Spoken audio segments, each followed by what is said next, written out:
Welcome to 132 Problems Revisiting Mormon Polygamy. I'm glad you're here for this episode where I will be responding in a more comprehensive way to the recent interviews that Brian Hales has been giving on YouTube. I've up till now responded to very specific sources that have been talked about, but now I want to talk about the overall engagement. And I'm really hoping that this will be a useful and worthwhile episode that will provide some very important information. I'm also really hoping that this information can be received in the spirit that I'm attempting to give it. And so I hope that we can all work together to improve the discourse surrounding this very important topic. So thank you so much for joining me as we take this deep dive into the workings of some Mormon historians.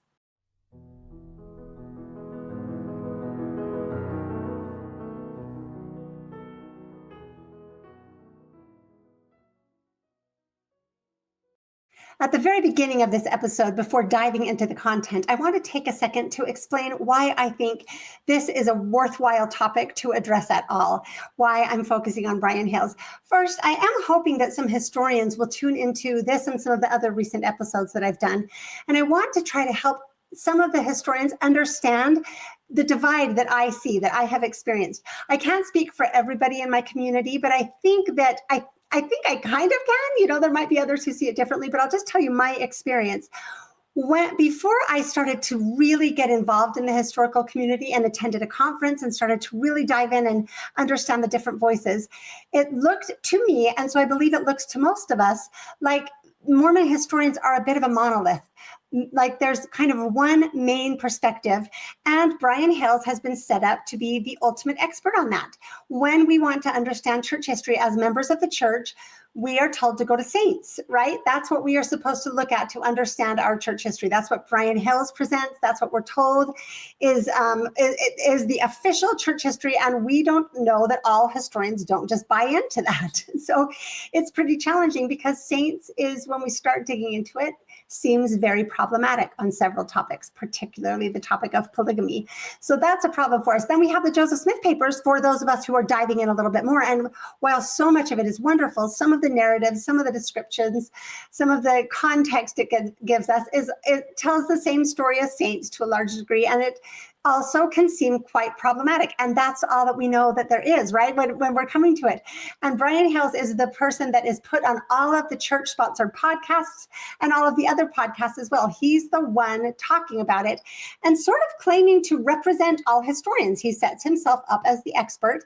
He's recently been called on a mission, I believe, to work on this historical project on Joseph Smith's biography.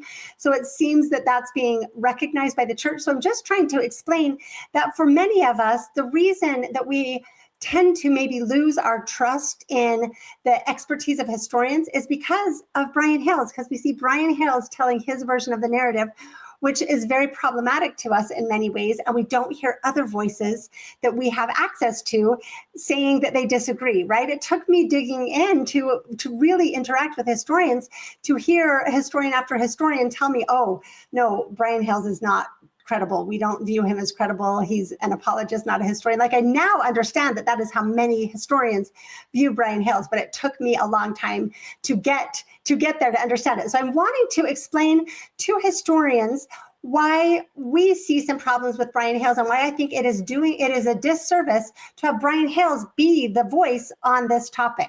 So that's one of the reasons I want to dig into it. And also I just want to explain to the LDS community who is looking to Brian Hales why they also might want to think twice about this. I just think that we need to do better. We need to expect better, and we need to engage in better ways, and we need to do better. So first of all, many of you know that Brian has been doing these recent interviews. He did a bunch of them that have all come out recently. And so I'm just responding to how he's engaged in all of these, how he's approached all of these, and what he is relying on. So the first thing I want to look at that I just find fascinating is the book that Brian Hales is using, that he's basing his entire approach on how he is approaching this topic, specifically the topic of monogamy affirmers. And I have already said that, I've said repeatedly, I think monogamy affirmers is the term that people should use when referring to people in my community, those of us who do not believe that polygamy originated with Joseph Smith. We affirm his monogamy. And I will gladly refer to those of you who believe that polygamy did originate with Joseph Smith as polygamy affirmers. affirmers. I think that those are respectful terms that we can use, that we can all agree with, that no one is feeling demeaned. So I'm disappointed to see Brian Hales continue to use polygamy denier and polygamy denialist, but that's okay. We'll go ahead and dive into this, and I want to show you Brian introducing his book. I'll show clips from the different episodes that he's gone on so you can hear the different ways that he approaches it. But it is interesting to see him basing so much on this one book. I'll give you one hint. It's not the Book of Mormon. So here we'll hear from Brian. A book that talks about the methodologies of individuals who seem to be comfortable rejecting or denying conclusions that seem to be based upon a large amount of reliable scientific or historical evidence. And we can call these, I don't want to use a pejorative term, I want to be respectful. We can call them denialists, or we could call them, polygamy deniers. So that's on one episode. We'll look at him saying it on another interview. There are a lot of people denying things that science and history seem to document very, very solidly. And there have been studies that have been done showing that they use certain methodologies, and there's 5 of them in a book called How to Talk to a Science Denier, the book I've been reading. Okay, so that one was useful because he gives us the name of his book. So that's how I knew to look which book to look up and which book to read. So now let's hear him talk about it in one more interview. What I wanted to do is to talk about the movement itself and how it compares to other denialist movements. And I've been reading this book about science denying, and it focuses on people who deny that the earth is round. Okay, so again, Brian has always been repeatedly referring to monogamy affirmers. That's what I'm going to say. It's not the term he uses, but he's been referring to us as flat earthers, which I think is extremely pejorative. It obviously is. Whether he says he's trying to, it doesn't matter what someone says they're trying to do. It matters what they do, right? So that is an extremely pejorative way to categorize us. And then because of that, he went on to use this book, How to Talk to Science Deniers. So I want to look into this book because I think it is very interesting, telling. I think people need to be aware of this before they listen to these explanations that Brian has given. So I did go ahead and read this book. And it's interesting because Brian gave these interviews weeks apart. And in each of them, he said, I've been reading a book. So I wonder if he actually ever read it, because interestingly, everything he talks about actually is talked about in the very introduction. I first want to read the 2 quotes included in the epigraph of this book, just to kind of demonstrate what I see as its futility, right? Because each side of any disagreement could say these exact quotes to people on the other side, and it wouldn't get us anywhere. So the first one is, this is the first quote: "A man with a conviction is a hard man to change. Tell him you disagree and he turns away. Show him facts or figures and he questions your sources. Appeal to logic and he fails to see your point." That's Leon Fetzinger, When Prophecy Fails. I hope I'll remember to come back and talk about that book in a few minutes when it's applicable. The second quote I actually like a lot better. It's pretty fun. This quote is, "It is easier to fool people than to convince them that they have been fooled." That's Mark Twain. And I love Mark Twain. That's why I like this quote. I love his wisdom and his wit. But it's really fun to know that he actually spent time in Utah. And I want to read another quote from Mark Twain from his 1872 book, Roughing It. He wrote, "Polygamy is a recent feature of the Mormon religion and was added by Brigham Young after Joseph Smith's death. Before that, it was regarded as an abomination." He then actually quotes extensively from the Book of Mormon, specifically Jacob chapter 2. So that's a fun way to start this book. Let me go ahead and give you a little bit more broad spectrum understanding of this book. Chapter 1 is all about flat earthers, which this writer, Lee McIntyre, uses flat earthers to set the stage for all science deniers, just as Brian Hales uses flat earthers to set the stage for all monogamy affirmers, right? And so that's how he starts it. He talks about a flat earther conference that he went to, which he describes in detail to help us understand everybody that doesn't agree with him on any of these topics, right? It might first be helpful to skip forward to the beginning of chapter 2. The chapter is called What is Science Denial? And at the beginning of that, he provides a list of science deniers. Let me read his quote. He writes, once you have engaged with enough flat earthers, anti-vaxxers, intelligent designers, and climate change deniers, one begins to sense a pattern. Their strategies are all the same. Although the content of their belief systems differ, all science denial seems grounded in the same few mistakes in human reasoning. Okay, I really hope you caught that. According to this book that Brian is relying on, it is science denial to believe in intelligent design, or what they also call creationism. For the author and his community, Lee McIntyre and his community of writers and thinkers, people who believe in God are science deniers. The author regularly alludes to having a Bible or talking about Jesus as evidence of anti-truth thinking. And that's where that quote by Leon Festinger comes up.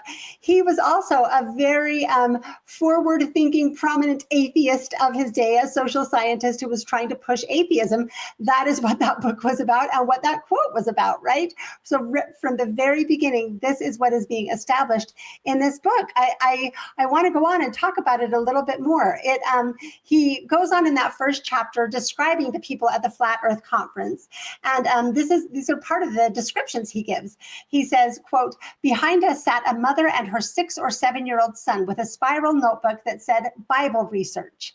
The author also disapprovingly talked about a man who talked about the adversary, and Lee McIntyre, the author, pressed him until he got him to call him the devil when he said, who are you talking about? The adversary, right?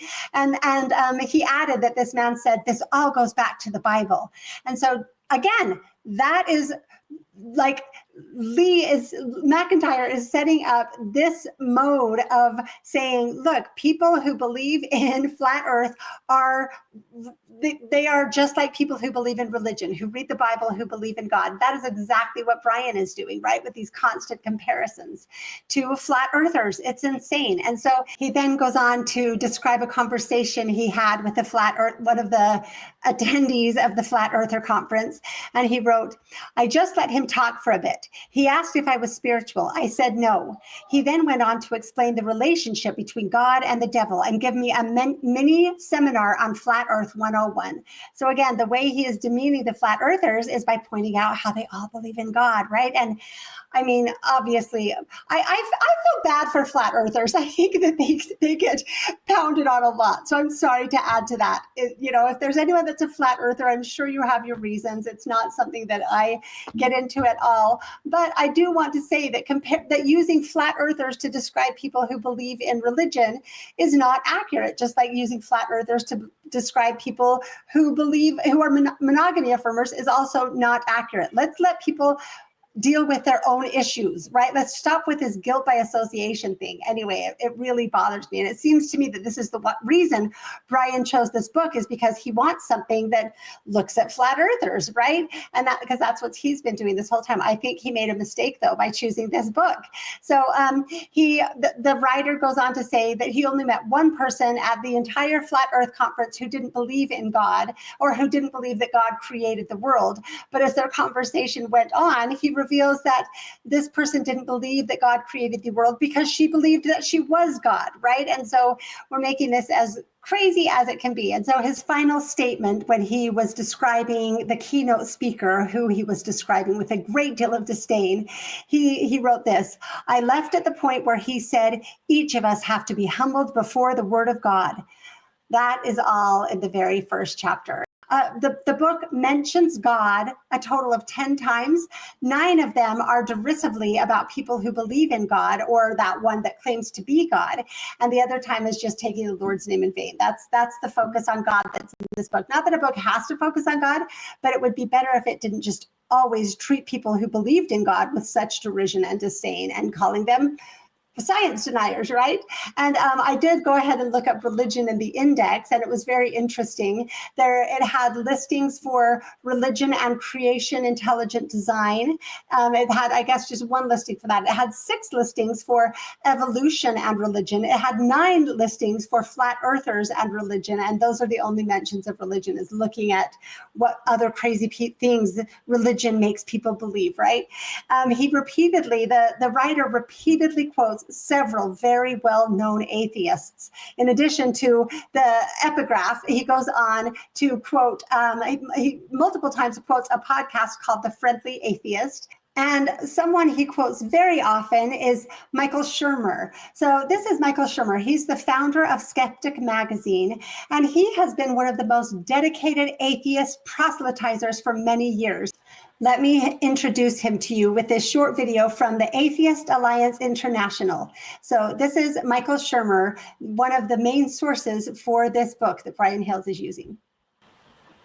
Hi, everyone. My name is Michael Shermer, and I'm a proud member of the Atheist Alliance International's Advisory Board. I am, as you can see behind me, the author of a number of these books that deal with humanism, atheism, skepticism, books like The Moral Arc and Giving the Devil His Due and Why People Believe Weird Things. But my main job, my day job, is the publisher of Skeptic Magazine, and our mission is the promotion of science, reason, rationality, and skepticism and critical thinking on all issues, on anything that people are interested in and care about, in conjunction with the Atheist Alliance International's mission of spreading reason and rationality in science worldwide, which is why I support them. Anyway, give your support to this great organization, and I'm proud to be a part of it. Okay, so that was Michael Shermer, again, one of the experts relied on in Brian's book.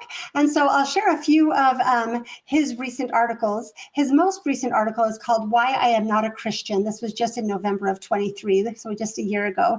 He was responding critically to Ayaan Hirsi Ali's somewhat recent disavowal of her formerly embraced atheism. I'm sorry, I struggled to say her name, although I actually really like her.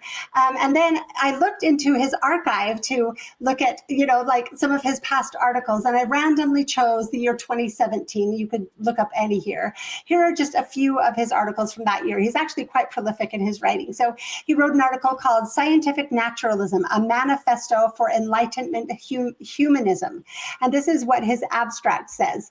Scientific naturalism is what he calls it. And he said that it led to the widespread adoption of what he calls Enlightenment humanism, a cosmopolitan worldview that places supreme value on science and reason, eschews the supernatural entirely, that's any idea of God, right?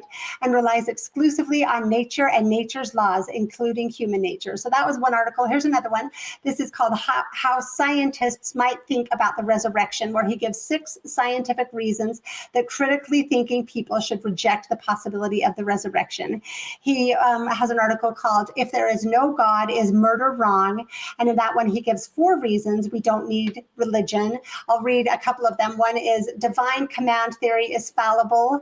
Then he has what he calls the either or fallacy, where he argues in favor of provisional morality rather than divine morality. And then the third one is the religious source for morality is unreliable. And the fourth one is absolute morality corrupts absolutely. So another article is called Do Anomalies Prove the Existence of God? And he seems to define anomalies as what some other people would describe as spiritual experiences. And then he explains why they are not evidence of God, and he has many, many more. So they go all the way back to, well, before this, but I'll just show you one of his more famous articles from 2005 called Why I Am an Atheist. And I think that's where he actually came out as an atheist. He's owned that and even pushed that much more since then. So I'm actually not trying to vilify Michael Shermer or Lee McIntyre or anybody else. So there are a lot of things I respect about a lot of the voices in this book, although I disagree with them on something very, very fundamental, and it's a really important disagreement. But I do find myself wondering if Brian even read the book that he is using sort of as his Bible in this discussion. And in any case, I don't think he looked up the author or did much research on it to see if this was a sound book to be using as his operating manual. And those who are having him on your podcast, do you agree with the things in this book? Is this something that you want to espouse as well? So chapter 3 goes on to quote Michael Shermer extensively. And I have to remind everybody throughout this that Michael Shermer's proselytizing efforts are primarily focused on trying to convince people that there is no God, that believing in God is anti-scientific thinking, and so is being a science denier. So I'm going to go ahead and quote some more of the book. This is, quoting the book, quoting Shermer. People seem to double down on their beliefs in the teeth of overwhelming evidence against them. And he goes on to explain that when people feel their worldview is under threat, it causes cognitive dissonance. When subjects are sufficiently motivated and their ego or identity is threatened, they will resist all efforts to get them to concede that they are wrong. Remember, this is talking about their belief in God. And he goes on to say, the writer, Mike McIntyre, goes on to say, since Shermer is a professional skeptic with decades of experience who encounters science deniers in the wild as a matter of course, we would be wise to heed his advice. Remember, the science deniers he is meeting in the wild are people who believe in God. So now let's go ahead and look at someone else he quotes, and also something else with Michael Shermer. This is Peter Boghossian, who is also quoted multiple times in this book. And Michael Shermer actually wrote the foreword in his book, A Manual for Creating Atheists. And so this, I have to say, this actually hits a little bit close to home for me, because I think it was in 2014, if I recall, they actually, Pete Boghossian and Michael Shermer and their organizations held a conference in Salt Lake City that was the American Atheist Conference. And at that point, one of my sisters actually flew in for the conference. She didn't tell family she was here. She has been frustrated by some of the family's religious beliefs. So she flew in to go to the conference to get trained on these strategies. And then she started employing them with my teenagers, which I found somewhat frustrating. Luckily, I had engaged with these sources, so I knew about the conference, and I was easily able to see what she was doing, to see her employing her newly learned tactics in how to talk to my kids. And so we just kind of had a laugh and didn't worry about it. But I just, again, am really surprised that this is the book. I cannot wrap my head around Brian Hales and Greg Madsen and Jacob Hansen and others centering discussions around this book. It is very, very surprising to me. And so I'll go on. Now that we've looked at an overview of the book, I want to give just some of the specifics. So this is the definition of science denial that the book gives. Quote, the employment of rhetorical tactics to give the appearance of argument or legitimate debate when in actuality there is none. And so the author has to apply this to everybody who isn't fully on board with all the modern claims of science. And so this, for him, he explicitly includes evolution, vaccines, climate change, creationism, right? But we can't logically exclude the other movements of modern science, that things, for example, that insist that humans can be born into the wrong body and that biological sex has nothing to do with gender, and that gender is merely a social construct that is assigned at birth, and so many other things. But I again need to state, this is the anti-scientific thinking that they are talking about. It applies to everybody who believes in God. So I just have to wonder how the author of this book, Lee McIntyre, and all of the contributors and sources that he utilizes, I have to wonder how they would look at an entire community of people who may happen to actually believe in such things as golden plates or angels or seer stones or multiple ancient civilizations discovered not through archaeological evidence, but through inspired translations of ancient records that nobody else could see, and on, right? I'm just trying to point out that this book is not the appropriate tool to apply to anything having to do with our faith. It's the wrong lens. It doesn't have anything to even perceive our belief structure or our worldview. And so it has very little chance of offering us any worthwhile guidance or inspiration on the topic of Joseph Smith's polygamy or much of anything else for people with our worldview, right? But I'll just play this clip of Brian applying the lessons from this book to monogamy affirmers. But they identified 5 methodologies that I could just briefly mention. One is cherry picking of evidence. 2 is conspiracy theories. 3 is relying on what we would consider fake experts or experts who really haven't studied the topic in detail. They commit errors of logic. And lastly, they set up a impossibly high standard for the contradictory evidence, even though that's not the standard they maintain. So it becomes actually an identity to identify with those that say the earth is flat, or there was no Holocaust, or men didn't land on the moon. And I see some parallels here. I really do. With people that are denying what I believe is very strongly supported with historical evidence, and that is that Joseph introduced and practiced plural marriage. Okay, so this is why I object to this. People who are studying this are learning that actually that's not supported by very strong historical evidence. There's definitely a debate to be had. But what's more, for people, I just have to keep coming back to the atheist question, right?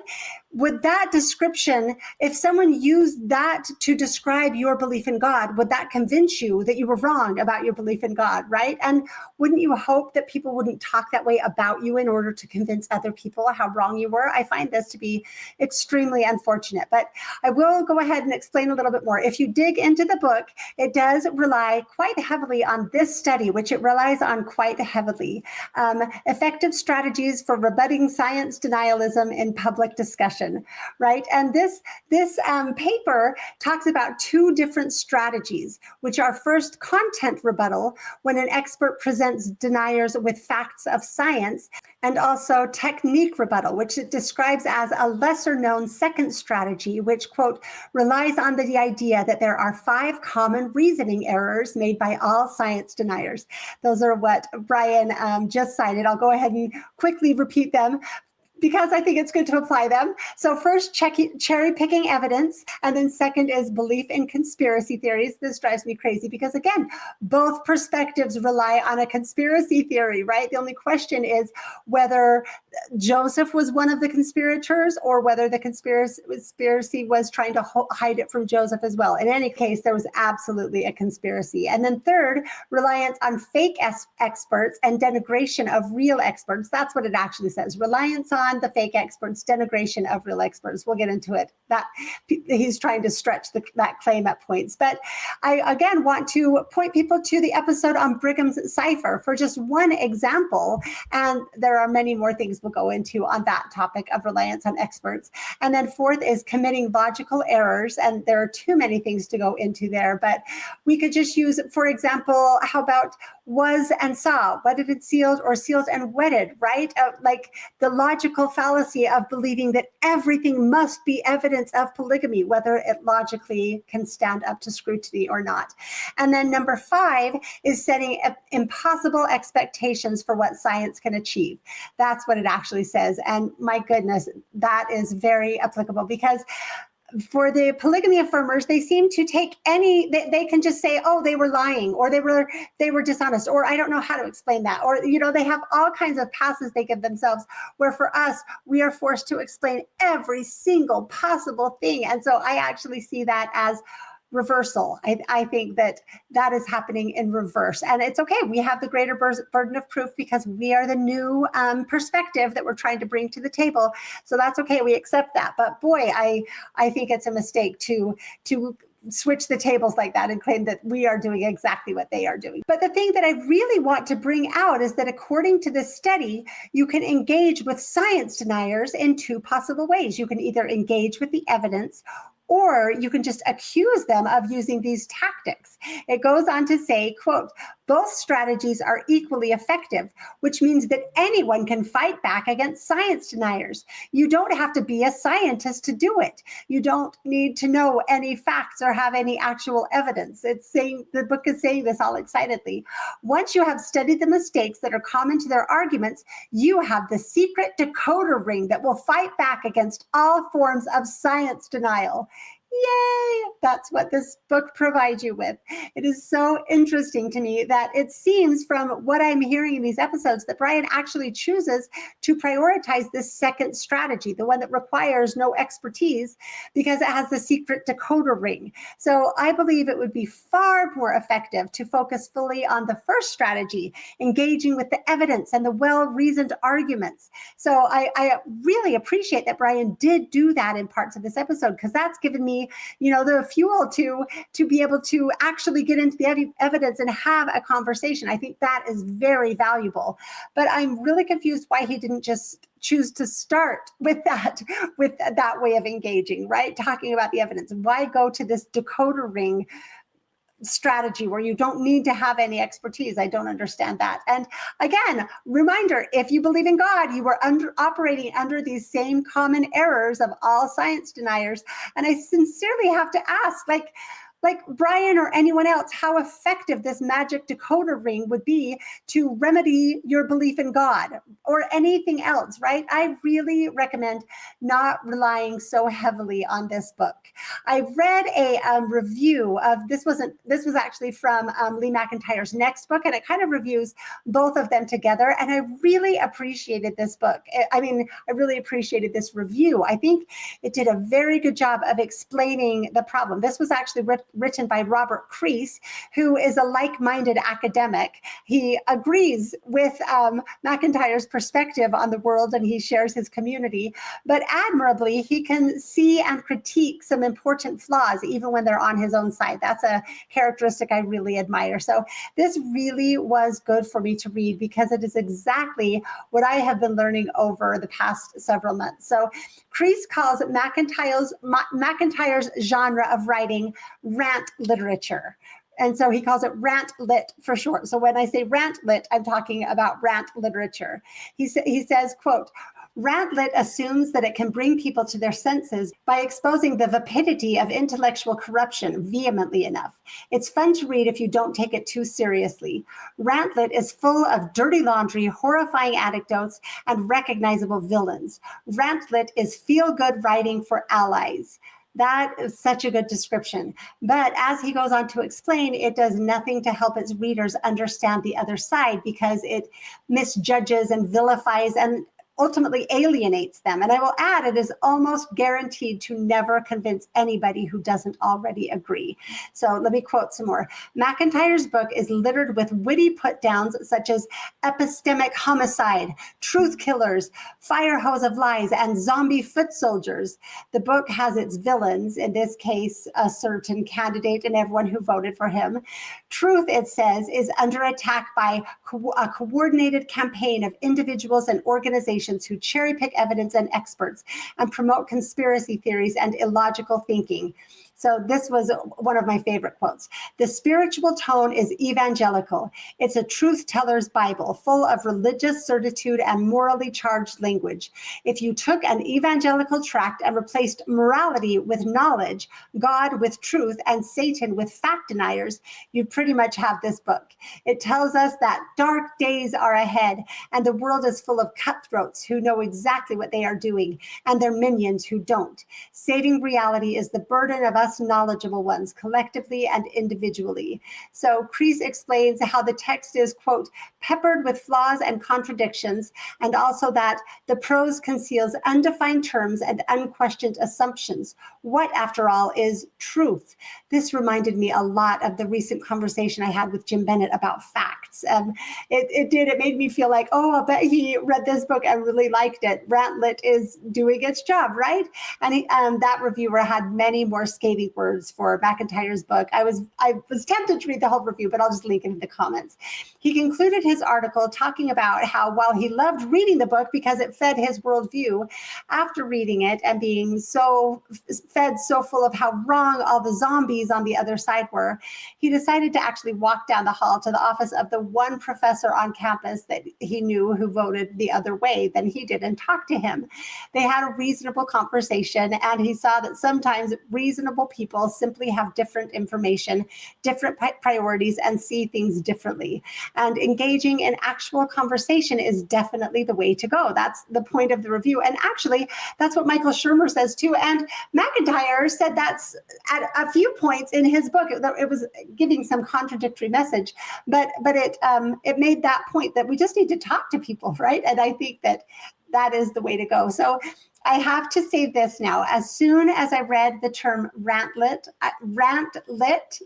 literature, I knew exactly what it meant. It describes McIntyre's book perfectly, and I have to admit that it also perfectly describes some of my episodes on this podcast, some of my past episodes.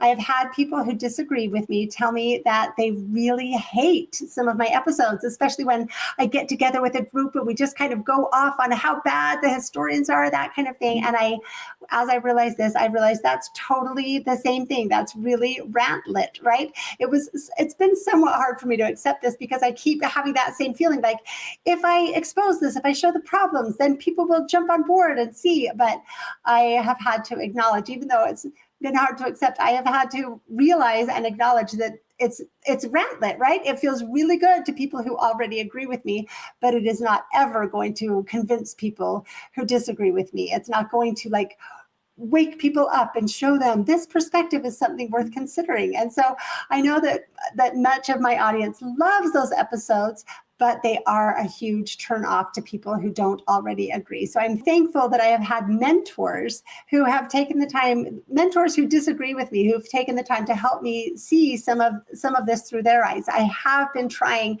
very hard to engage differently. It's very easy to fall into rantlet and to genuinely think it's going to be effective when it just isn't. And it's really easy to identify rantlet on the other side, right? Like while reading this book, I just go, oh my gosh, but it's a lot harder to see it on our own side. So I am thankful that I've been able to see it on my side, and so that I can understand how things land for people who disagree, and I can try to engage differently. And so I can't promise that I am never going to engage in rantlet again. I can promise I am going to try. I hope this episode does not at all come across as rantlet, because I am trying very hard to not do that. And it's really been a challenge to decide whether or not to even have this conversation, because I want to reach across perspectives and be able to start conversations and not alienate people. So I'm trying very hard. I hope people can hear it in that way. One thing I realized as I was getting this ready that made me laugh is I realized section 132, the polygamous portions of it are actually rantlet, right? Like as if being repeatedly threatened with destruction was ever going to change Emma's mind about polygamy and make her say, oh, okay, I'll come, right? And that's a good thing to keep in mind when thinking about rantlet. Am I going to reach the people I want to reach? And so I am freely acknowledging that I have engaged in rantlet. And I hope that none of my detractors will use this admission to further judge me or throw me under the bus, because I will point out that Lee McIntyre is a top-tier academic, right? He is a PhD academic with titles and honors and awards coming out his ears. He's been at Harvard, he has important positions, and he has made an entire career engaging in rantlet, which he has yet to acknowledge or try to change. And Brian Hales has taken McIntyre's rantlet text as his guide in these conversations. And he's clearly not the only one engaging this way. I think this is something for all of us to try to recognize. So I'm hoping that people who have been critical of me can hopefully cut me some slack and maybe recognize that first of all, I'm not the only one who has done this, and at least I have seen it and acknowledged it, and I have worked very hard to try to avoid it and try to engage differently. And so it can be, I will say, it can be a huge challenge to try to predict what might offend or trigger or alienate people with a different perspective. I have stepped in it several times, even when I'm trying really hard not to. So it is a huge challenge, but I want people to know I am seriously trying, which in and of itself can be a challenge. It can be a challenge to even want to try when so many of the voices coming after me seem so willing to offend, alienate, denigrate me personally and the people who disagree with me. And they're so willing to just like outright lie about me. It's happening all the time. So I hope that I can be given some credit for the fact that I am trying really hard. And I hope we will all try to do this a little bit better. But as I thought about the 5 rather condescending and judgmental and utterly ineffective guides laid out in this book, the cherry picking, just the accusations, I thought it might be useful to try to come up with some of my own, some better guides. So if you really want to learn to talk to people who disagree with you on this topic or any topic, I'm going to suggest following these 5 points instead. And maybe some others will like to give me their list, because I want to try to think about and employ the best methods in talking to people. So first, stop demeaning people as deniers and comparing them to flat earthers and Holocaust deniers, right? Second, stop accusing them of using the exact tactics that they see you using. Third, start being at least somewhat humble, open, and curious.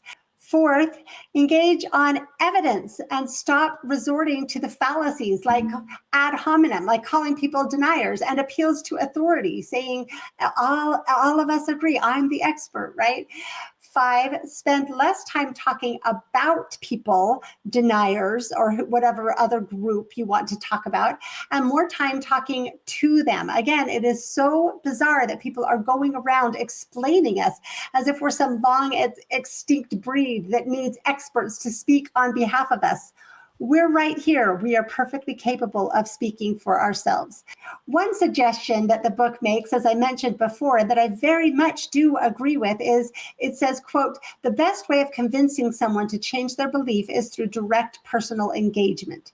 I, again, invite Brian Hales to engage directly and personally anytime.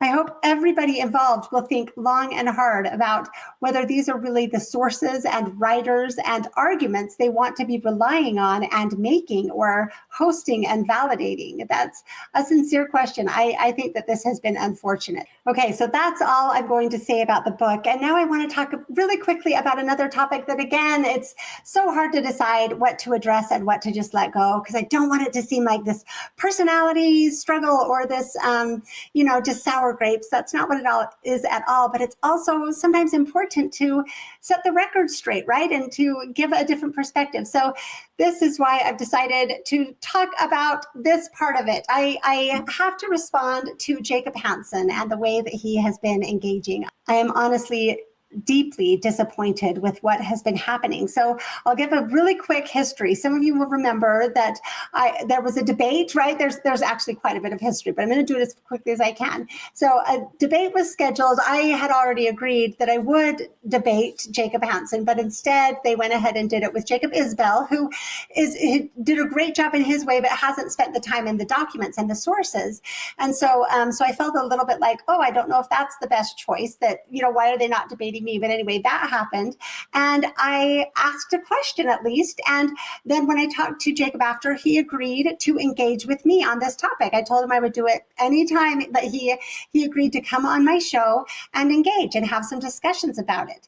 But he kept postponing and pushing it back, making excuses until it finally got to where he said, I'll do it in September. We can engage in September. And so when it got to be September and he was supposed to come on, instead of being willing to set up a time, he instead came out with this video, which I just found to be despicable. I could not believe this happened. It was an awful hit piece, which intentionally took clips from several of my videos way out of context, badly misrepresenting me and trying to paint me as being in direct rebellious opposition to President Nelson, as you can see just from the thumbnail, and telling people that despite what they actually hear me say, that this is what they are getting with me, right? It's just this tired, worn out wolf in sheep's clothing trope that the polygamists and the polygamy lovers who oppose me have been using for so long. And now Jacob Hansen has jumped on board and has been spreading it.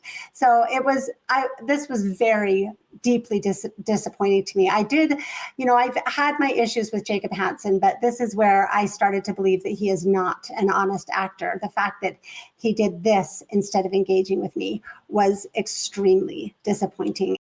So perhaps you can imagine my complete astonishment when, after I had recorded this episode, somebody sent me this video that Jacob Hansen released where he actually said this. Now, I've always found it funny when people talk about other people online instead of talking to them. And just so you know, I almost always reach out to the people I talk about on my channel first to see if they're willing to talk directly with me. I could not believe that Jacob Hansen actually said this with a straight face. The irony is hard to even contemplate. I guess he did give himself a little bit of an out by saying that he almost always talks to people before he talks about them. Maybe I'm the exception to the rule, but my goodness, this was strange to see. And again, I invite Jacob to actually follow through on his principles and practice what he preaches. And it clearly was a lot of work to go through so many of my videos to pull out those clips. So I find myself honestly wondering if it was the trolls who have been doing this for so long, sending this information out, if it was them who sent the work to Jacob Hansen and did it for him, or if Jacob Hansen actually did the work himself. And if he did it himself, I have to say his time would have been far better spent actually studying and trying to get ready to actually talk to me. But to make things even worse, after releasing this awful video, he went on other podcasts sharing this video and talking about me.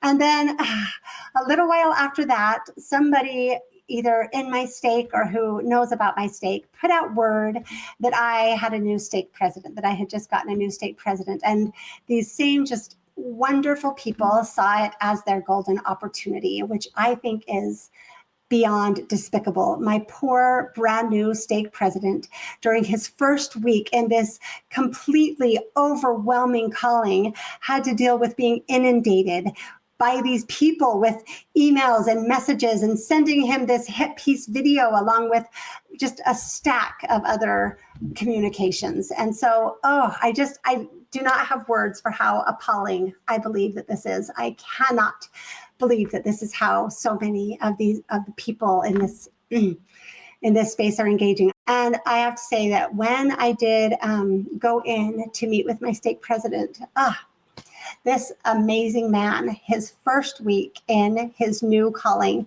he spent 10 hours. He has a family, he has a job, he has a new huge calling, and he spent 10 hours watching videos of me to try to understand what the truth was.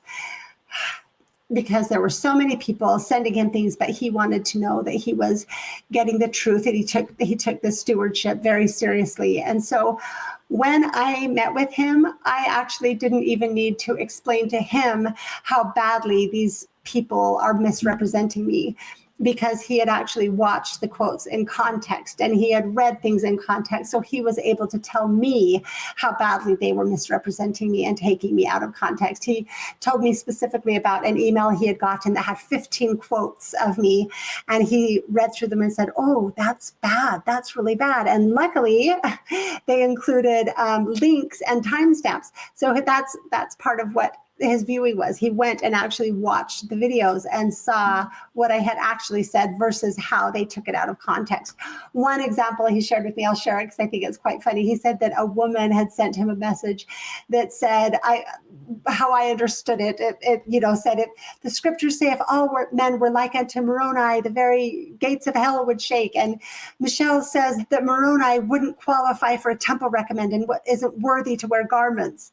And I immediately knew it was about the joke I made in one of my episodes about Angel Moroni having bare shoulders. And I laughed about that. That's kind of funny. And just like the only man allowed to have a beard on BYU campus is the statue of Brigham Young. It was a joke, but that's how they presented it. Like, that's how ridiculous this has gotten. And so I just want to tell the people doing this, you are exposing yourselves. Everyone who is doing this, like, people can see through you. My previous stake president, who was just released, near the very end of his term, he received yet another message from one of the more persistent regulars contacting him, again, claiming to tell him another story of people he claimed I had led out of the church. This time it was a couple.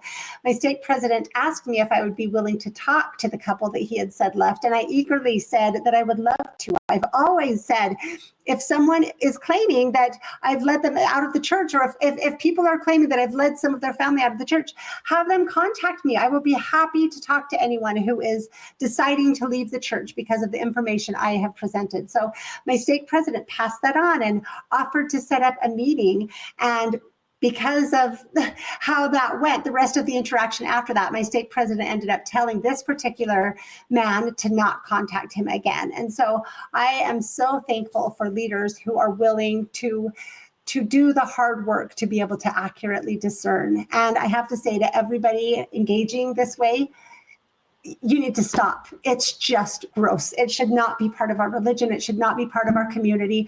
Let's have conversations. Bring your objections. Let's talk about it. I just, again, was told about some of the allegations that people are making about me, the things that they claim. It's like anything that anybody ever has said is coming directly from me. It is insane.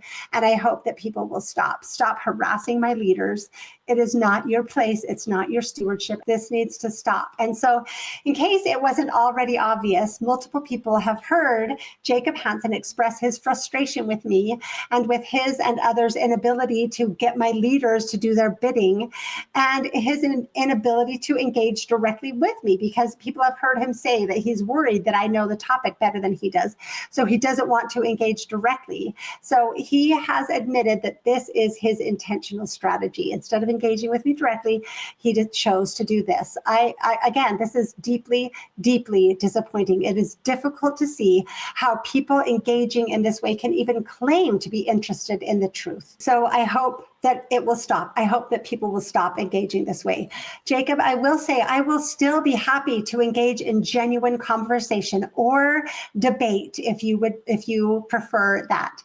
You are welcome to come on my podcast, and I've been trying to think of ways to make this a little bit easier and a little bit less overwhelming. So I thought with Jacob or anybody else who's interested, maybe we could choose one or two documents and limit the conversation to those. And then people can feel fully prepared and not like I'm, not be overwhelmed and feel like they're not up to the challenge. I think that might be an interesting way to do it, and people might be interested in seeing that. So that invitation still stands.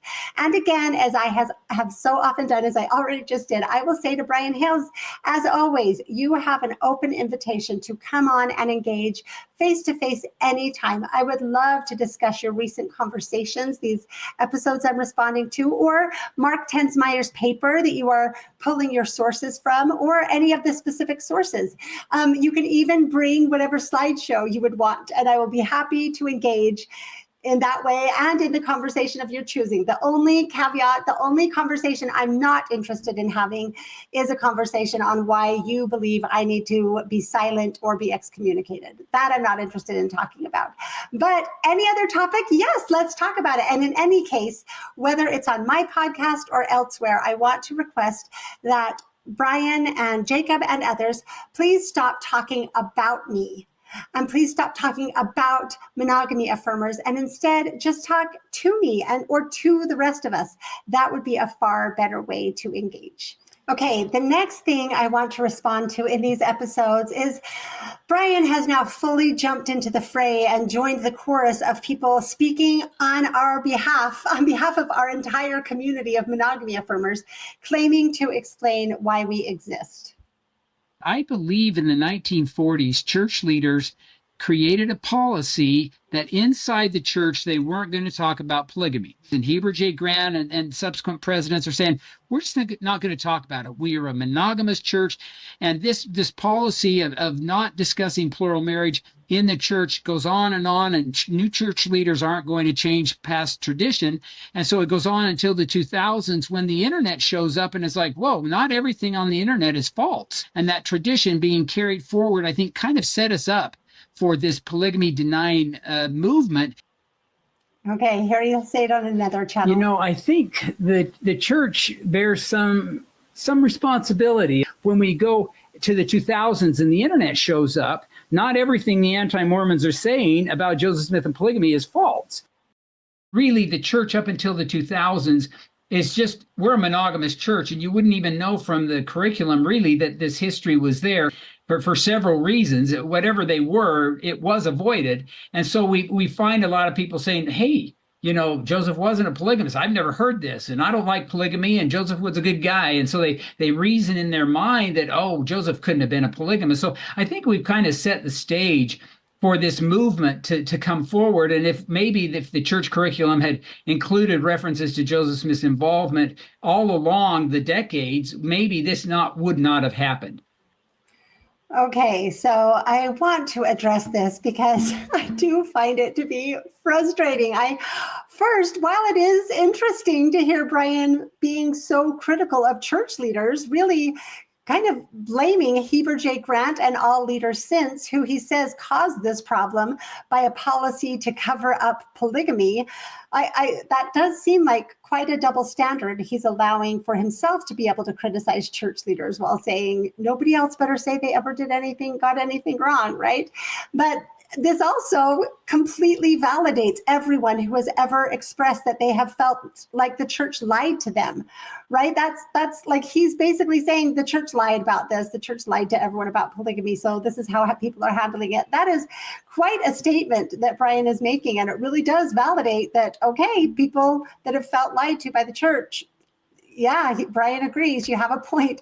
But I personally find this frustrating for a completely different reason. I will say yet again, for the 10,000th time, I always knew Joseph Smith was a polygamist. My grandmother grew up in polygamy. My older siblings, they knew and they remember their polygamist great-grandmother, right? I grew up in Utah. I'm the granddaughter of polygamists. I read section 132. Most of my friends knew that Joseph Smith was a polygamist.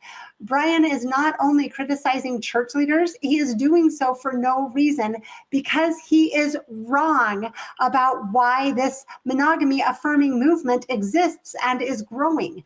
Most people who didn't know about Joseph Smith's polygamy learned about it through critical voices before the church essays came out. Most of them, many people who learned about this either had a broader faith crisis and ended up deconstructing and leaving the church. The stories of Joseph's polygamy did that to many, many, many people. Many people's testimonies began to be unraveled by the polygamy narrative that Brian is now saying we have to believe or be silent or face church discipline, right? So they either deconstructed like that or they worked through that and integrated it and continued in the church. Most people knew about Joseph Smith's polygamy or learned about it and went one of those two different directions. So please hear this and understand this. I keep saying it and I'm wanting people to actually listen. The majority of monogamy affirmers knew about and fully accepted Joseph's polygamy well before encountering the evidence that convinced them that they had been wrong about him, right?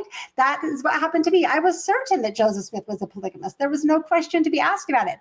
I knew about it because of my entire family history and growing up, and it's in the scriptures.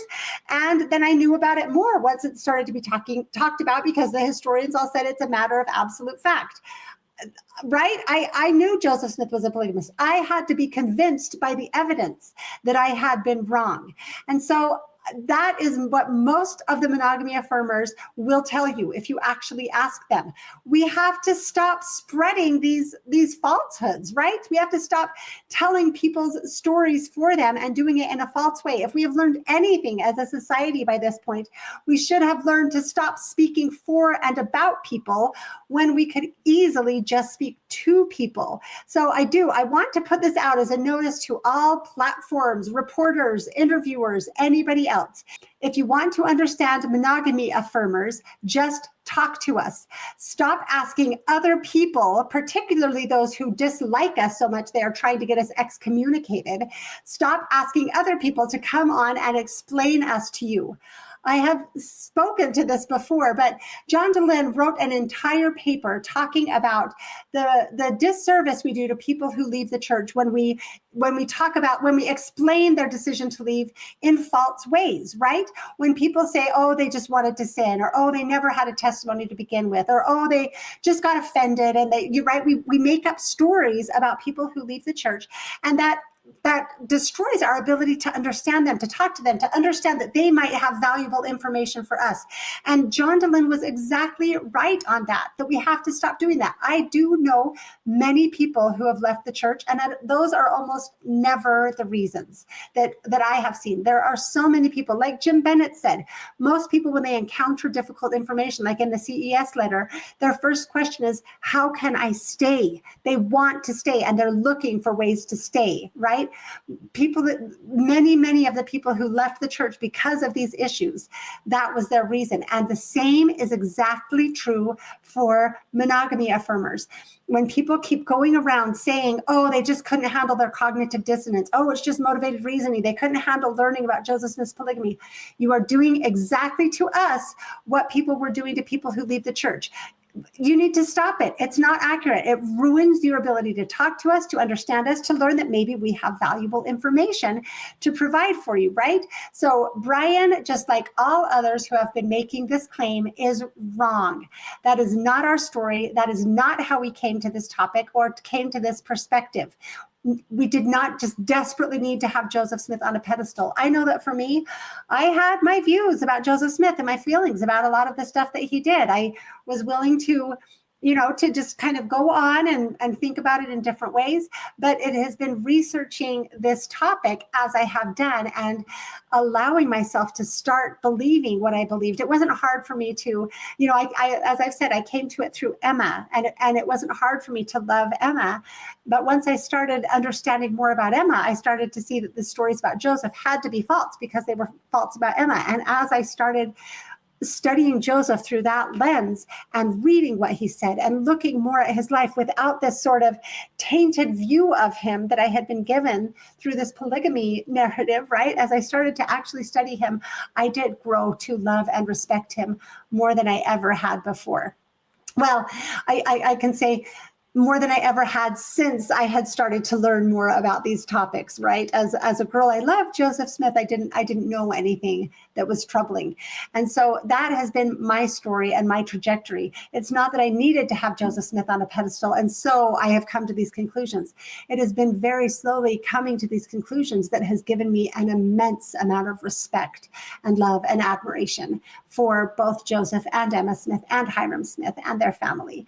And so I want to ask people to please stop making this claim, and please stop having people on your platform to make this claim, to speak for us. Again, we are here. We can tell our own stories. I am always willing to answer questions, and I'm eager to have conversations. I'm willing to write articles, and I'm always willing to go on any platform. So you don't need to invite other people on to ask them about me or about the community that I am part of.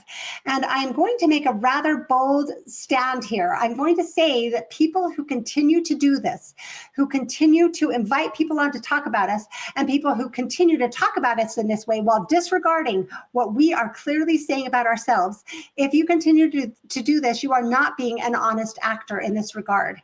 People who continue to do this are intentionally misrepresenting us in order to avoid dealing with our increasingly strong arguments and evidence. And I'm just calling that out and saying that is how it appears to me. And I'm requesting that people please stop doing that. Okay, so now the final topic that I will cover in this episode. I'm going to talk about experts and transparencyists. So first, I will play the clip where Brian yet again claims that I ignore the experts. The third characteristic or methodology of the denialist approach is how they deal with experts.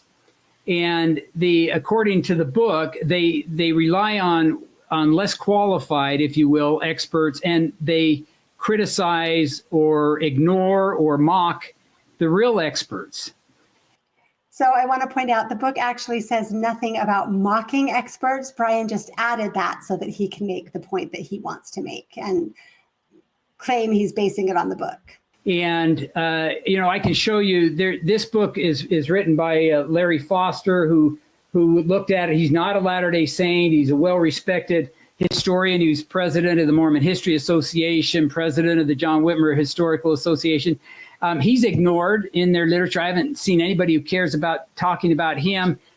Okay, I'll point out, I have actually cited Larry Foster multiple times. So I haven't found a way to reach out to him to have him on the podcast. If he'd be willing to come, I would be thrilled. But no, he is not ignored. Brian doesn't know about our work. He doesn't follow it. He doesn't watch it. He doesn't know who we include and who we don't. Todd Compton's book and Sacred Loneliness. Todd's a friend of mine. We don't see eye to eye on everything, but he's a very fine historian. Again, these are experts that really receive no attention from this group, and yet these are people that they ought to, I think, be paying attention to. So I will also, again, point out, I constantly refer to Todd's book. I rely on it heavily. I use it very often. And I was very happy to have Todd on my channel. This is the thumbnail from the episode that I did with Todd. Right? He is welcome to come on my book anytime. I just used that last slide that I showed in my last episode that I did on Brigham Cipher when I referred to Todd's work. And then also, I will point out, I have had Don Bradley on my channel multiple times. I would love Don to keep coming on. I consider Don a really good friend, and I am still hoping that at some point he will come on and actually discuss the documents. That's what I'm really wanting to get to. I include and cite and respond to Brian Hales perhaps more than anybody else. You may have noticed this entire set of episodes I'm doing are in response to his recent podcast interviews. I also, since he seems to have forgotten, have had Brian on my channel. This is the thumbnail from that interview. I asked him to come on to discuss both scriptures and documents, and invited him to make his case to my audience for why polygamy was of God and that it was instituted of Joseph Smith. And he agreed to that, but instead he showed up with a slideshow that he insisted on playing before we had a discussion, which focused on only one point, that people who vocally disagree with his narrative need to face church discipline. So, I did give Brian a full chance. Again, how many times have I invited him to come on? And I cite him constantly. It is insane to claim that I ignore experts. I have had many, many historians on, practically whichever ones which will come on. Patrick Mason, John Hayacek, Barbara Jones Brown. I've had Mark Tensmeyer on, who Brian Hales is currently using. And, he's saying that Mark has the best work in this field. I've had Mark on my podcast. And of course, I've had Cheryl Bruno on multiple times. That is just to name a few. And I am reaching out to more and more historians all the time. I have also cited and had experts on from a variety of other fields. I have had multiple mental health experts and counselors on. I have had experts in biology, law, even statistics.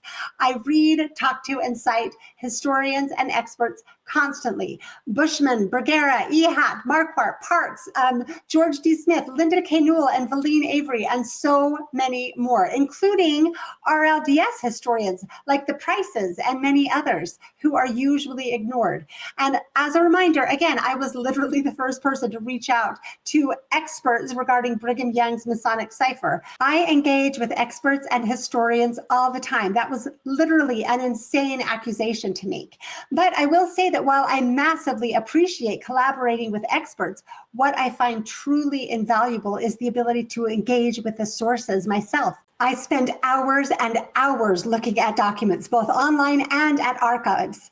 Brian has a skewed view, claiming he can define who, quote, the experts are, but he completely ignores the fact that I have put out nearly 200 videos, including my shorts and my non-numbered episodes. Many of them, my full-length episodes, are at least as involved as writing an academic paper, plus the additional massive amount of work of creating the slides and filming and recording and all of that, the editing, all of that needs to be done. I have spent well over full time on this for going on 3 years now, after already having studied it for well over a decade. And I am far from the only one.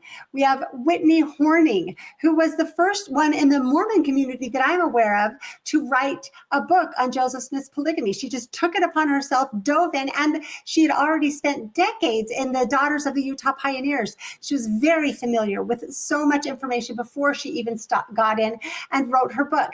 Whitney Horning is an expert who should not be ignored and dismissed. Then we have Rob Fotheringham. His videos have brought this information to so many people. He was working at the church, right? He had access to so many documents. He has done incredible work. We also have Jeremy Hoop, who's been working on this for a long time and also is so expert on the documents and has so much information and has done incredible work. And in addition to those people, we have so many others: Mark Curtis, Peter Brown, Gwendolyn Wine, so many others that I'm not even naming, who are delving in and becoming experts more and more all the time. And so I want to ask, when we talk about if we disregard the experts, how does Brian treat me and the rest of us? Does he recognize any of us, any of our expertise? Does he treat us with respect or engage with our work? I will ask, like, he really is relying on Mark Tensmeyer. Why is Mark Tensmeyer more respected than I am, or any of us, right? Just because Brian agrees with him, that's the only reason. So no, he does not respect us as experts. He instead threatens us and works to get us excommunicated. And so that's something that I have a big problem with. So let me play him making the same point in another interview. Rely on fake experts. There are people up there who will say that they're expert, but when you look at their credentials, they really haven't performed the studies, the scholarship, the research to get into the primary documents or primary science to understand it. Okay, I just have to give a quick reminder. Brian Hales did not do his own research. He hired Don Bradley to do his research for him. That's something we need to be aware of and keep in mind. I would never bother to say that until he is saying stuff like this, right? And in his most recent tour of podcasts and interviews, he's relying again on Mark Tensmeyer's work, yet still promoting himself as the go-to expert on this. So I don't know that Brian has spent the same amount of hours digging into the documents that so many of us on our side have. Whitney and me and Jeremy and the rest of the monogamy affirmers, we do massive amounts of research with primary documents. Our entire paradigm is built around the primary documents that, in our view, the experts have tended to ignore. The next part of this clip is the specific reason that I needed to respond to this. So I'll go ahead and play what he goes on to say. And then the real experts they make fun of. And recently there was a video, 8-minute video that was entitled "World's Worst Transparencyist Brian C. Hales." It was to mock me. Okay, I have to make an important clarification here. It was not at all to mock Brian. It was trying to expose something that I find very concerning. We'll go on to talk about it more. And it was actually really clever. You know, it's been taken down probably because of negative feedback, but no, that is Brian saying that. It was not taken down because of negative feedback, as opposed to the interview that Brian Hales did with Stephen Pinnaker, which was taken down because of the extreme amount of negative feedback Brian received, spread over thousands of scathing comments. but it was very clever, on this. But trying to destroy the messenger of the contradictory message is an ad hominem approach that is employed sometimes. Again, it was not at all intended to destroy the messenger or as an ad hominem attack. It was done for one and only one reason: to try to draw attention to what seems to be a very big problem in the current polygamy discussion: documents and sources being hidden and misrepresented by the person telling us that we must either stay silent or agree with him if we don't want to face excommunication. And maybe you would consider me an expert, and I sent you a link to a video that was made about me, and it's quite entertaining, and that's why I thought maybe you'd want to play it. It's only 50 seconds long. We'll just play the intro, and then I'll explain the context, but it just kind of shows you there that I don't think I'm being respected, at least. I don't know. We let them decide. Brian then goes on to play only the opening segment of my World's Worst Transparencyist video, and then just enough of the video to show that it is me, but he doesn't play enough of it to show what it is about or to let people understand the content and the context. So I want to just take a minute and explain my thought process for doing that Transparencyist video. I wanted to come up with a lighthearted, fun, attention-grabbing intro in order to highlight and draw attention to an egregious misrepresentation of documents. And when I did the video, I will say I did run it past many people, including several historians, who said they thought it was fun and well done and should be just fine since I brought all the receipts. It wasn't mocking Brian at all. It wasn't mocking Brian. It was having fun with the idea of someone calling themselves a transparencyist while being exactly the opposite. But let me explain some more of the background of this. After Brian's behind-the-scenes efforts to get me removed from JWHA, some historians who were assisting me suggested that if I removed the video he was using to have people complain about me, that might help. So I took it down in the hope that it would make it easier for JWHA to add me back to the program. It was very frustrating that despite taking it down, and although they wanted to add me back, they still didn't find a spot. It was, again, hard to decide what to do at that point because I had taken it down so they would hopefully add me back. They didn't add me back. So what should I do?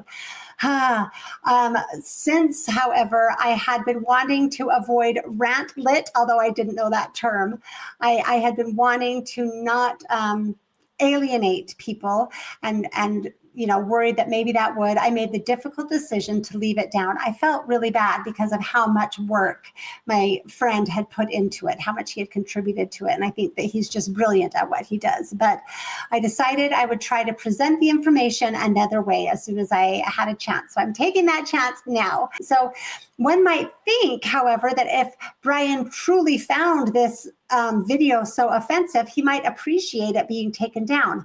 But apparently the opposite is true, because despite me taking it down, Brian himself made sure to bring it up in every single one of these interviews that he has done recently. And he also made sure to publish it again, but without accurately representing it. So I have struggled again to know what to do. Leaving the video down doesn't give people the opportunity to see what it is really about, and it allows him to misrepresent it. But posting it again feels like potentially a step backward when I'm trying to engage in a different way. So for now, I've settled. I don't know what the right decision is, but I've settled on the middle ground of making it partially available, so people who have already seen it will be able to see it again if they want to. If somebody has a better suggestion, I am all ears, because I want to know the best way to engage in all of this. So this is the information that I felt was so important that I wanted to come up with a way to bring it out to the public. So I'm going to go ahead and present it here and hope that people will be able to hear it and pay attention to it. As historians, it is extremely important that we accurately portray and represent documents and sources so that we are, in fact, being transparent in the work that we are doing. That's why I think it is important to pay attention to what appears to me to be a rather egregious case of misrepresenting documents. It is about Emma Smith's final testimony recorded by her son, Joseph Smith III. I will play video clips to outline the progression of Brian Hales' statements that I find problematic and that I am responding to. Here is the first one. Had mentioned that Emma Smith never actually denied that her husband Joseph had practiced polygamy, and I feel like that is a big sticking point for polygamy deniers, because we have this interview, this record of Joseph Smith III, Emma's son, interviewing his mother Emma and asking her straight out, did Joseph have multiple wives? And she says no. That's of course a summary, a paraphrasing of the interview, but I'm curious what you've uncovered regarding Emma. So first, we have it right there. Brian claimed that Emma never denied Joseph's polygamy, which is easily shown not to be the case. Later, he admitted that Emma had denied polygamy, but he said he didn't know how to explain it. And to be quite honest with you, there are at least two other denials that clearly were not senility, were clearly not specially phrased questions, where Emma just comes right out, and they're fairly well documented, said Joseph did not practice polygamy. And how do I deal with that? I don't know. I do not have a good explanation. However, in a video he made after that, he seems to have come up with an explanation. Emma is quoted in 1879 in her last testimony, but the words are actually from Joseph Smith III, who is known to have highly embellished editorial accounts, and he waited until after her death to publish the interview. There are no notes available from which he reconstructed Emma's words after her death. So his explanation is that Joseph Smith III dishonestly put words in his mother's mouth after her death. I find that to be an extraordinary accusation, especially regarding the wife and son of our founding prophet. And please note, in this video, he claimed very clearly that there are no notes available for Joseph Smith III's interview with Emma. But in yet another interview, he went on to expand his claim about Joseph Smith III and his mother, Emma. But what did Emma ever say on the subject afterwards? We don't have a lot of material from her. That is actually not accurate. The truth is, we have at least 7 official published interviews from Emma herself, where she consistently denied in no uncertain terms that Joseph ever taught or practiced polygamy, plus many other statements from people who knew her and from other family members. We have a couple of denials that are recorded. One of them comes through Joseph Smith III, who waited until she was dead and to publish it. Mm-hmm. And interestingly, if you go to the notes that he wrote during his interview on that occasion, it doesn't have anything in there on polygamy. It talks about the Book of Mormon and her statement on the Book of Mormon being beyond Joseph's ability in 1829. Mm-hmm. But when you get to all the polygamy stuff, there's no notes there. He's reconstructing this from notes that we don't have or from his own memory. And I'm just not sure he's representing her words very accurately there. Mm.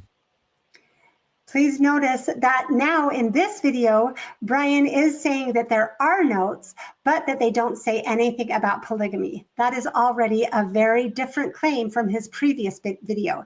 But the charge that Joseph Smith III was dishonest and made up this portion of Emma's final deathbed testimony is the same. Regarding her so-called denials, please note that now they are so-called denials, even though in the clip I played earlier, he admitted that we have several denials from Emma. I don't believe Joseph Smith III.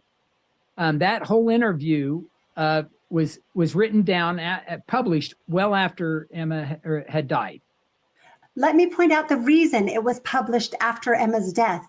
It was because she was nearly on her deathbed when she gave the interview, as Joseph Smith III very clearly explained in his article where he published her testimony. You don't even need to go to the original notes to understand this. Joseph wrote, "In view of the death of Sister Emma having occurred so soon after she made them, thus giving them the character of a last testimony." Emma wasn't there to respond to it. And I've seen his Joseph Smith III's notes for those interviews, and we think there were more than one. Please note that he explicitly claims in this one that he has seen Joseph Smith III's notes. And there's nothing written down. There's a number of things written down about Joseph Smith in the Book of Mormon, which I really like what she said, or allegedly said about the Book of Mormon. There's no notes about, at least that we have currently, and there may have been and they've been lost, but nothing about what she actually said regarding polygamy. Again, now he very clearly says that he has seen the notes, and he confidently explained that the notes do include the parts of the interview that he liked, but that they don't say anything about polygamy, the parts that he didn't like. I think it is interesting that he also seems to be sort of hedging, claiming for some reason that there might be either a second set of notes or a second interview when there is no evidence for that. But I need to really draw attention to this part of what Brian said. So let me play just this part again. And I've seen his Joseph Smith III's notes for those interviews. And there's nothing written down, nothing about what she actually said regarding polygamy. So now that we have clearly heard Brian's fully developed story about Emma's denials based on the notes he first claimed didn't exist, but then repeatedly claimed he has seen, let's look at the notes for ourselves. There are 9 pages of notes. Here you can see them. And I'll just point out that it was common practice to cross out notes as they were being prepared for publication. So that's what the cross outs mean. On the first 2 pages, you can see that Joseph Smith III wrote his list of questions in pen, with 2 additional questions plus the numbers for each question being added in pencil. I'll zoom in so you can see that a little bit more easily. It appears to be the same pencil that he used to write Emma's answers. So it appears that he numbered these questions and added these last 2 either just before the interview or during the interview. I'm not quite sure. But what we can say for sure is that the questions coincide perfectly with what he published in the newspaper.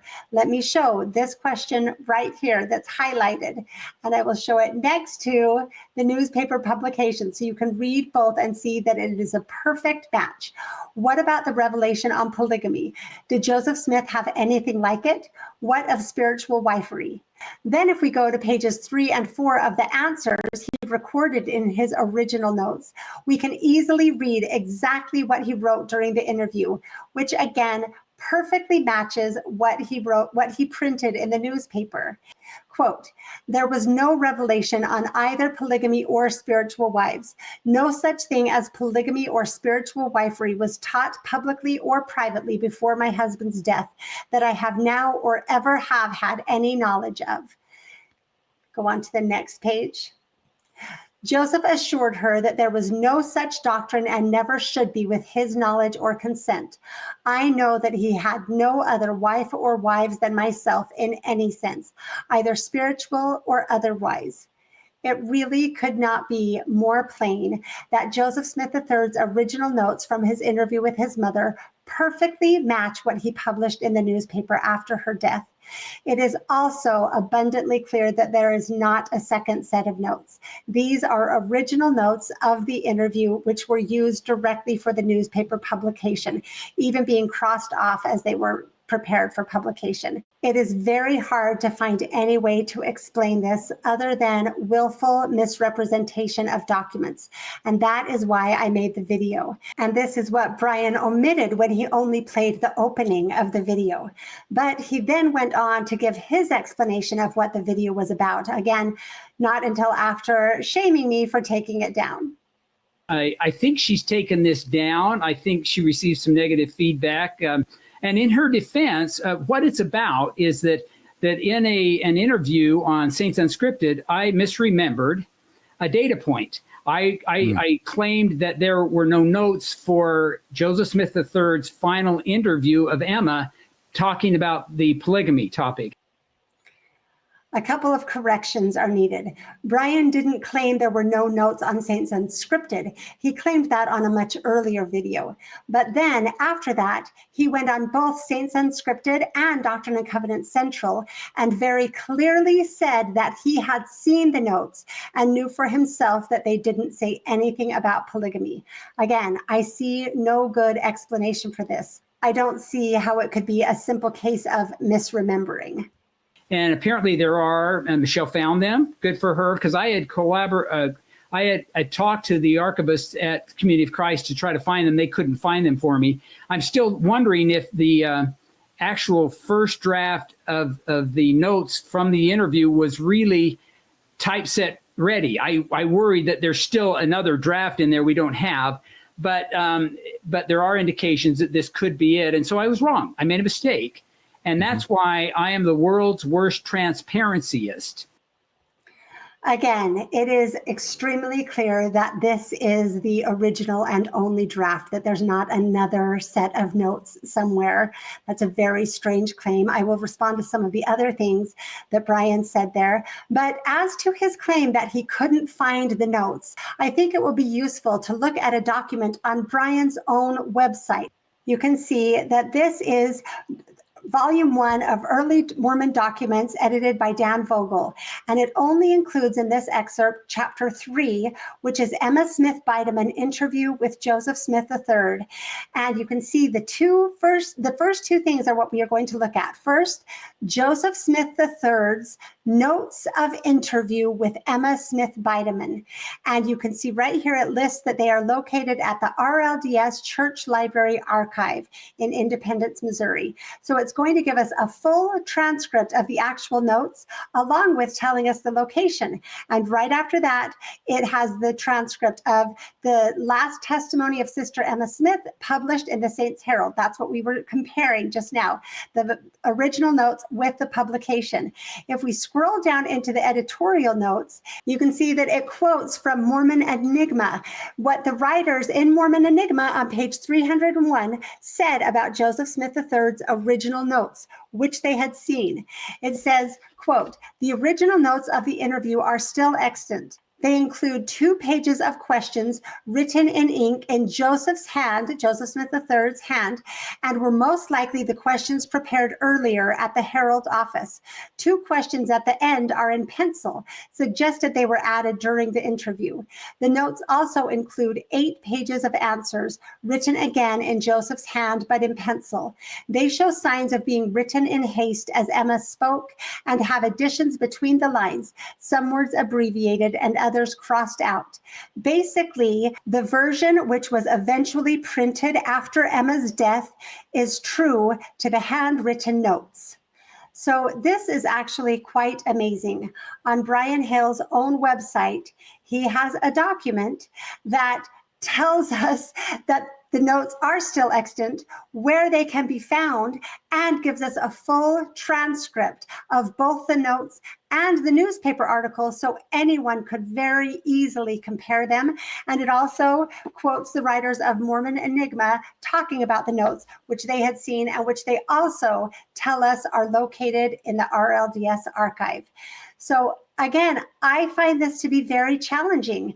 I understand that people can miss sources, but this is quite an extreme case.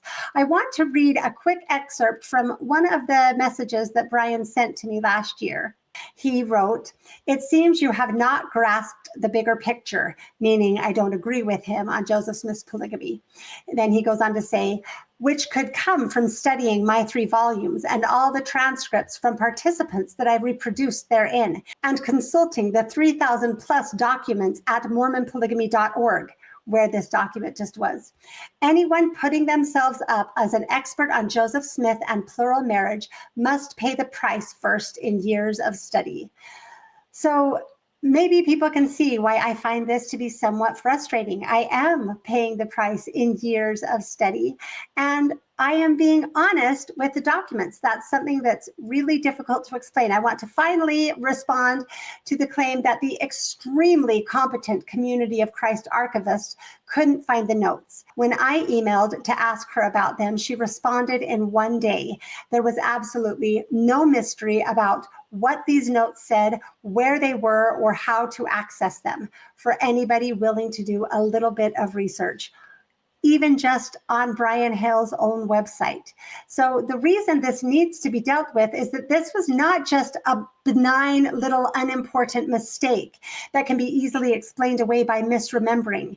This claim was solving a big problem: what to do about Emma's denials. The first attempt was to deny that they exist, but then to acknowledge but continually minimize them, and then add the accusation that Joseph III was unreliable or dishonest, and then to try to create evidence for that by claiming this about his notes. This was said and done in an effort to further erase Emma, the elect lady, the chosen wife of Joseph Smith, and to defame their son named for his father. It was again, another misrepresentation of documents in order to push a narrative. I have to wonder how Joseph Smith would feel about all of this. We ignore all of his words or write them off saying he was being duplicitous or trying not to lie. We say terrible things about his widow for 160 years. And now we claim that his orphaned son and namesake was not only a liar, but lied about his mother's deathbed testimony.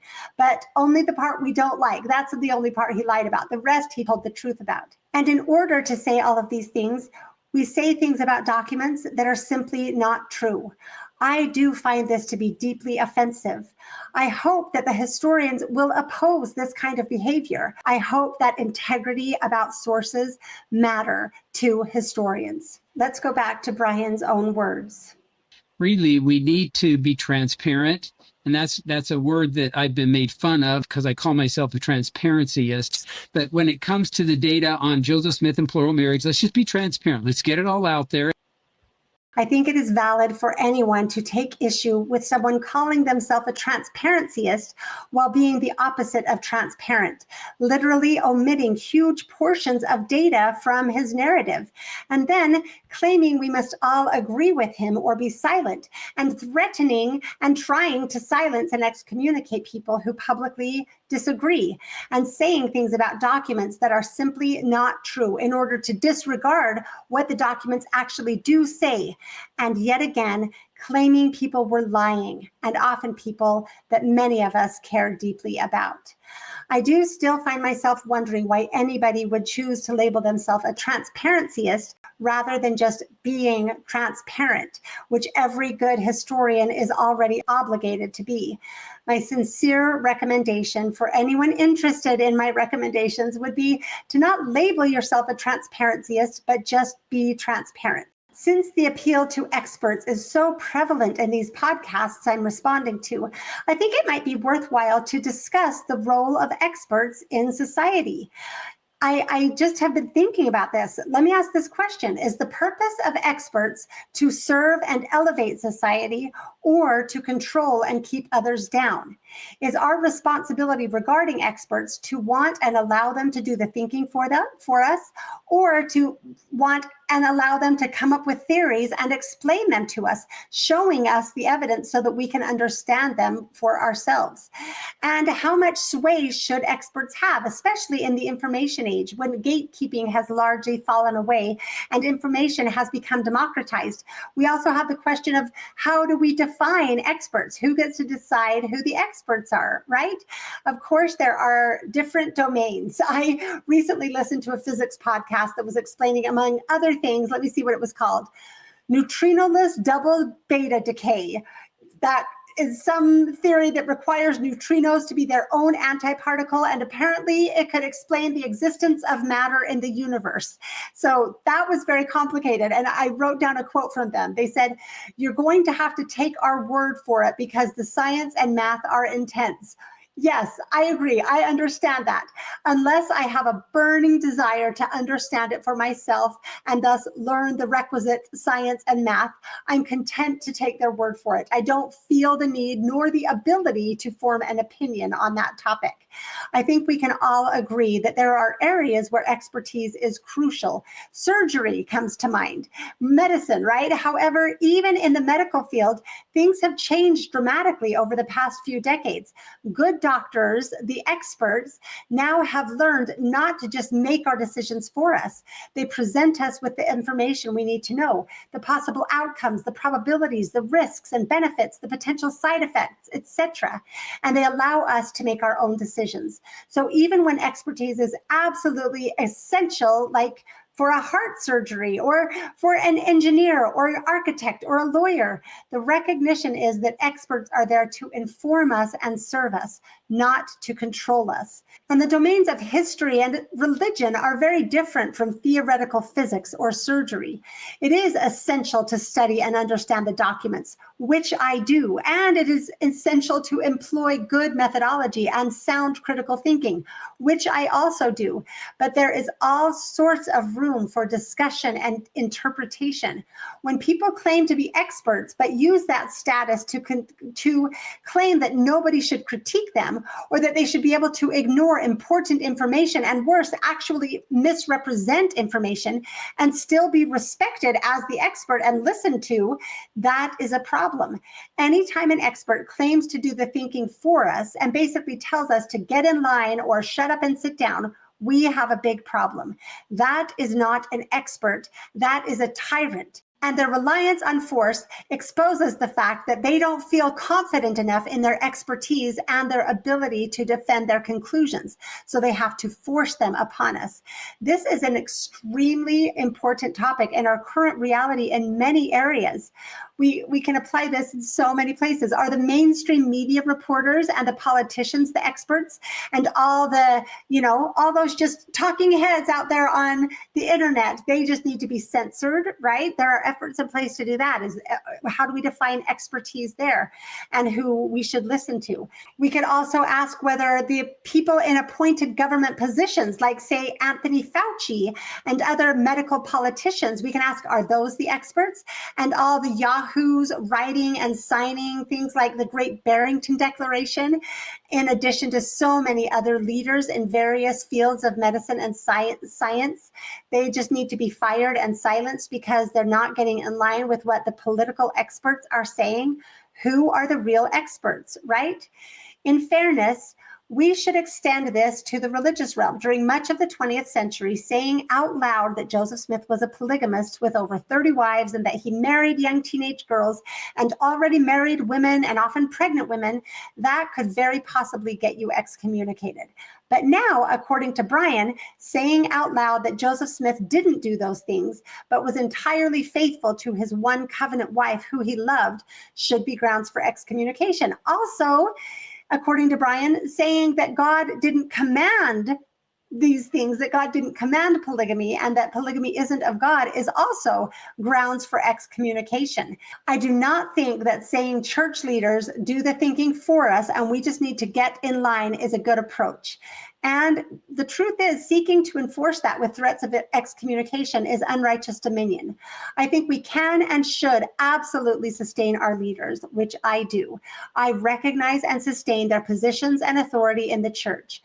But sustaining them should not mean we need to turn off our brains and numb our spirits in order to force ourselves to believe things that we know and feel are not true. God does not want us to become completely reliant on others. That is not what the scriptures teach. And it actually contradicts many statements from church leaders. I still need to do my episode on that topic to show what the church leaders have said about that. People have talked about the crisis of trust, explaining that people no longer trust experts. And there is a lot of truth to that. People in all areas of society are tired of feeling lied to. So what is the solution? I've heard some people propose that we just need to start trusting and believing the experts again. again. I don't think that is the solution. It is unwise to simply believe someone who has already given you ample reason to not view them as trustworthy. I'll just, without going political, I'm trying to sort of get both sides, but people who strongly oppose Trump and who consider him to be the biggest liar ever, could we just tell them that they need to start believing him because he's in a position of authority? And then for people maybe with a different perspective, could people who strongly oppose Anthony Fauci just be told to start believing him, right? Because he's in that position? There could be so many more examples. The solution is not for people to just be told to start trusting the experts and authorities. The solution is for people who have not told the truth to no longer be held up as experts and authorities unless they make serious recompense and show themselves to be honest actors. We do have a situation where many people have felt like the church has lied to them for a long time.